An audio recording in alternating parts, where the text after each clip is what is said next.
देखें जी माशाल्लाह ये मारगला रेलवे स्टेशन जो नॉन स्टॉप लाहौर की बस जाती है, ट्रेन जाती है, वो डब्बे इन्होंने चेंज किए हैं और बड़े ही ज़बरदस्त जो है इन्होंने नए डब्बे रखे हैं।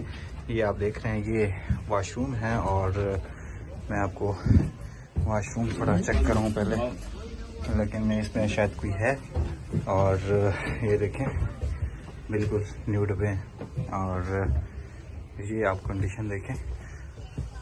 अगर लोग सफाई का ख्याल रखें, ठीक है ना, ये जैसे लोग जाते हैं गंद करते हैं, और बिल्कुल ये देखें अच्छी खासी सफाई है माशाल्लाह।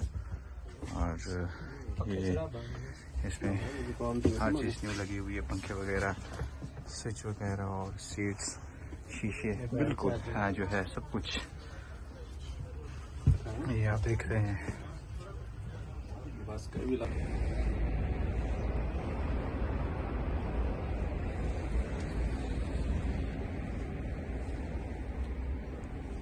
ओ जी, तो मैं पाकिस्तानी ट्रेन का जरा सफ़र करवा लाहौर का। ये सी माशाल्लाह नवे डब्बे हैं। बड़ा ज़बरदस्त ट्रेन है वैसे।